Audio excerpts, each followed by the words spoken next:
오늘 함께 보실 하나님의 말씀은 이사야 8장 11절에서 22절 말씀입니다. 여호와께서 강한 손으로 내게 알려주시며 이 백성의 길로 가지 말 것을 내게 깨우쳐 이르시되 이 백성이 반역자가 있다고 말하여도 너희는 그 모든 말을 따라 반역자가 있다고 하지 말며 그들이 두려워하는 것을 너희는 두려워하지 말며 놀라지 말고 만군의 여호와 그를 너희가 거룩하다 하고 그를 너희가 두려워하며 무서워할 자로 삼으라. 그가 성소가 되시리라. 그러나 이스라엘의 두 집에는 걸림돌과 걸려 넘어지는 반석이 되실 것이며 예루살렘 주민에게는 함정과 올무가 되시리니 많은 사람들이 그로 말미암아 걸려 넘어질 것이며 부러질 것이며 덫에 걸려 잡힐 것이니라. 너는 증거의 말씀을 싸매며 율법을 내 제자들 가운데서 봉함하라. 이제 야곱의 집에 대하여 얼굴을 가리시는 여호와를 나는 기다리며 그를 바라보리라. 보라, 나와 및 여호와께서 내게 주신 자녀들이 이스라엘 중에 징조와 예표가 되었나니 이는 시온산에 계신 만군의 여호와께로 말미암은 것이니라.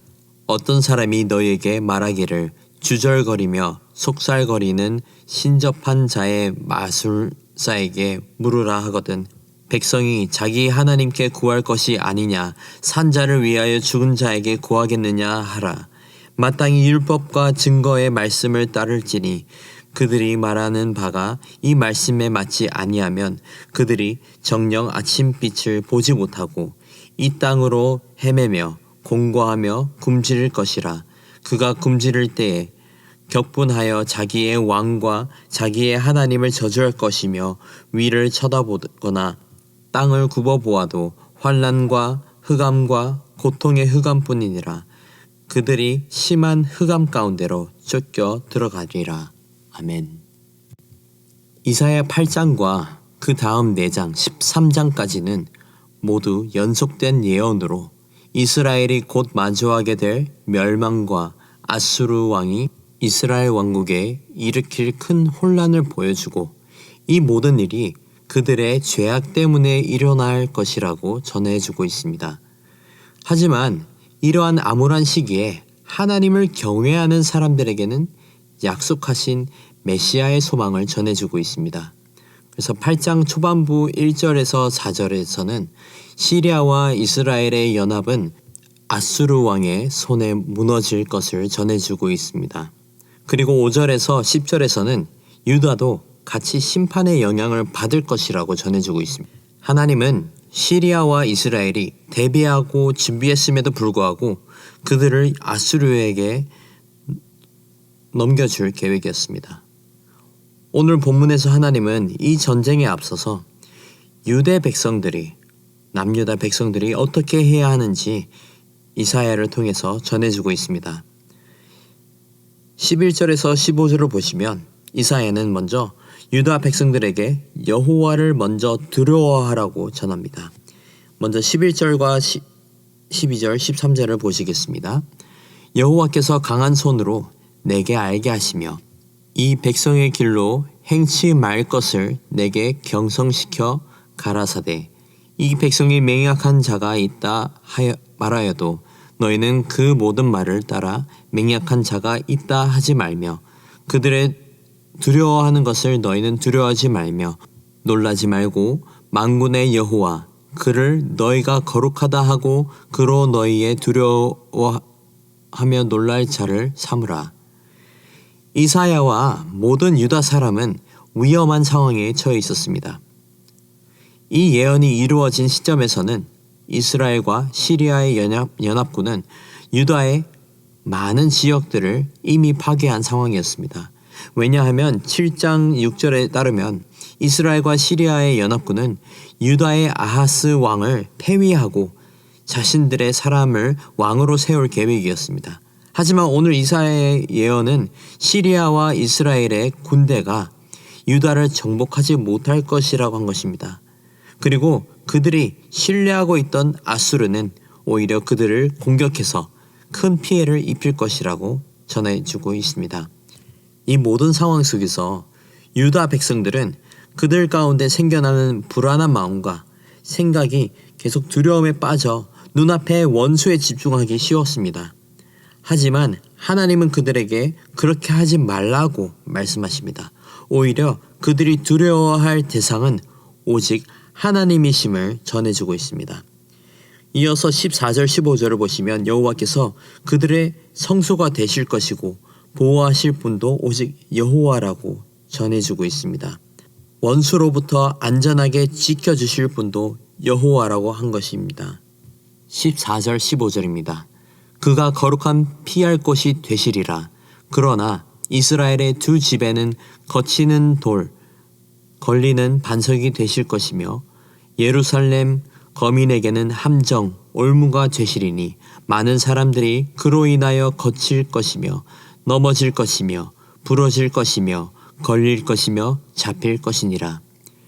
여호와를 믿는 자들에게는 여호와께서 피할 성소가 되어주시지만 믿지 않는 자들에게는 거스르는 돌이 되시고 실족의 바위가 되신다고 하신 것입니다.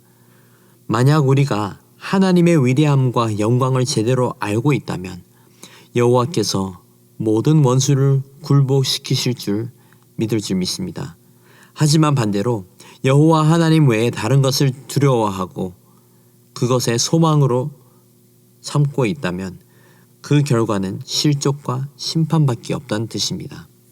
그래서 이사야는 16절에서 18절에서 유다 백성들에게 여호와를 두려워함에 이어서 여호와를 기다림으로 대비하라고 전해주고 있습니다. 16절에서 18절입니다. 너는 증거의 말씀을 싸매며 율법을 나와 제자 중에 봉함하라. 이제 야곱 집에 대하여 낯을 가리우시는 여호와를 나는 기다리며 그를 바라보리라.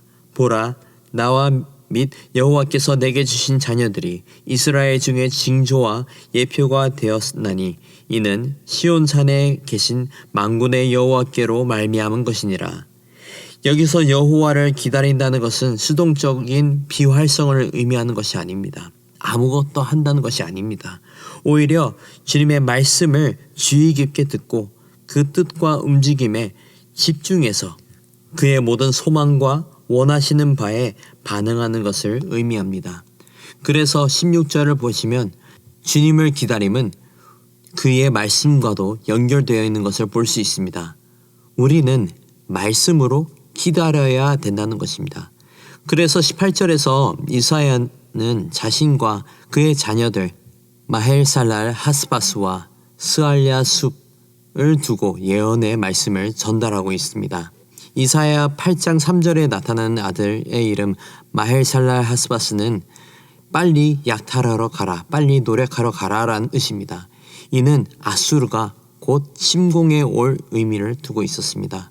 그리고 7장 3절에서 나타나는 아들 스알야숲은 남아있는 자가 돌아올 것이다 라는 뜻입니다. 이는 하나님께서 끝내 모든 것을 회복시킬 것을 의미합니다. 그리고 이사야의 이름은 구원은 주로부터 온다라는 뜻입니다. 이는 유다가 가져야 할 태도와 어디에 소망을 두어야 되는지 전해주고 있는 것입니다. 이사야는 여호와께서 그의 얼굴을 숨기실 것을 알고 있었습니다. 또 말씀을 알았기에 다시 은혜로 돌아오실 것을 믿음으로 기대하고 있었습니다. 그래서 이사야는 유다 백성들에게 동일하게 다시 은혜로 오실 여호와를 기다리라고 말씀한 것입니다. 그리고 오늘 본문에서 이사야가 마지막으로 백성들에게 전한 내용은 이렇습니다. 현재 시리아와 이스라엘로부터 위험과 앞으로 올 아수르 왕으로부터 또 유다의 백성들은 자신들 가운데 있는 어두운 존재들로부터 도움과 위로를 구하지 말라고 전했습니다. 19절입니다. 혹이 너희에게 고하기를 지절거리며 속살거리는 신접한 자와 마술사에게 물으라 하거든 백성이 자기 하나님께 구할 것이 아니냐 산자를 위하여 죽은 자에게 구하겠느냐 하라. 그들을 구하지 말라는 이유는 이후 20절부터 22절에서 전한 것처럼 신접한 자와 마술사들과 죽은 자들을 찾는 것은 기만과 어리석은 방법이기 때문입니다. 오히려 20절에서는 율법과 증거의 말씀을 따라야 한다고 분명하게 전해주고 있습니다. 그래서 20절 하반절에서는 심지어 신접한 자와 마술사를 향하여서 경고하고 있는 내용도 있습니다. 20절 하반절입니다. 그들의 말하는 바가 이 말씀에 맞지 아니하면 정녕 아침빛을 보지 못하고 하나님의 말씀과 동의되지 않는 말을 한다면 그들은 분명하게 잘못된 것을 말하고 있는 것이고 거짓된 것이기 때문에 빛에서 어두움으로 쫓겨날 것을 이야기하고 있습니다. 그래서 빛을 보지 못하고 라고 하신 것은 21절 22절의 말씀처럼 이 땅으로 헤매며 곤고하며 환난과 흑암과 고통의 흑암뿐이니 그들이 심한 흑암 중으로 쫓겨날 것이라는 얘기를 한 것입니다. 오늘 본문에서 하나님은 이사야에게 우리가 의지하거나 진정으로 두려워해야 할 대상이 이 땅의 권세자가 아니라고 전해주고 있습니다.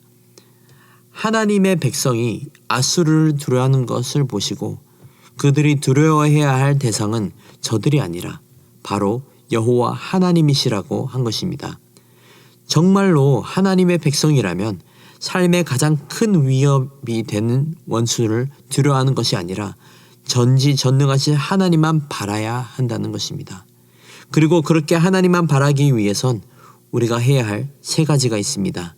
먼저는 여호와를 두려워하는 것이고, 둘째는 여호와를 기다리는 것이고, 마지막은 어두운 존재들의 도움을 구하지 말고 온전히 하나님의 빛과 말씀을 구하라는 것입니다.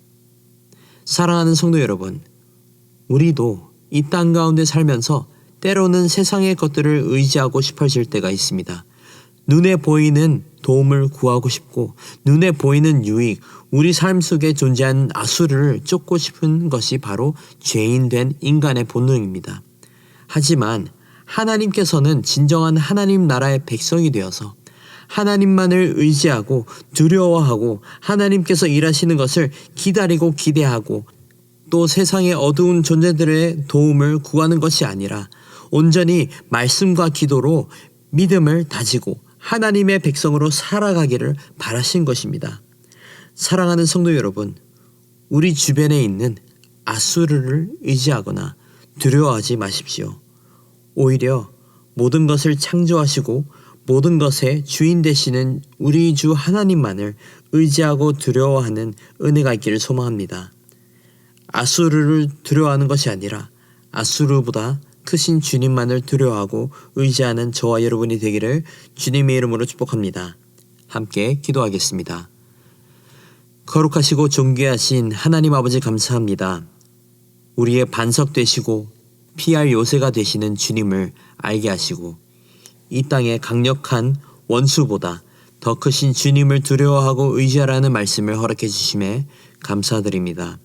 아버지, 때로는 우리가 이 땅에 살아가면서 세상의 권세자들과 세상의 유익들을 바라보면서 그것들을 두려워하고 의지하고 싶은 마음이 생길 때가 있습니다. 우리의 마음을 살펴주시고 우리의 삶 속에서 마주하게 되는 아수르를 두려워하는 것이 아니라 그보다 더 크신 하나님을 두려워하고 기다리고 기대하며 순전한 믿음과 말씀으로 주님을 의지하는 거룩한 백성들 되게 하옵소서. 주님의 백성에 걸맞는 성도들이 되게 하여 주시옵고 무엇보다도 세상이 교회를 바라보았을 때에 하나님의 크고 놀라우심을 경험하며 하나님을 두려워하는 진리를 깨닫게 하옵소서. 감사합니다. 사랑합니다. 이 모든 말씀 살아계신 예수님의 이름으로 기도드립니다. 아멘. 이 시간 말씀을 붙들고 기도하시면서 주간 기도 제목으로 모든 소그룹 모임을 위해 기도하시겠습니다. 다락방 모임과 전도회 모든 모임마다 예수님 안에서 한 가족과 같이 은혜를 나누는 모임이 되게 하시고 소외되는 영혼이 하나도 없는 그리스도의 사랑이 넘치는 가정 같은 교회가 되도록 기도하기를 원합니다. 또 다락방을 섬겨주시는 우리 순장님들과 교회를 책임지시고 섬기시는 장로님들을 위해서도 기도하시겠습니다. 함께 기도하겠습니다.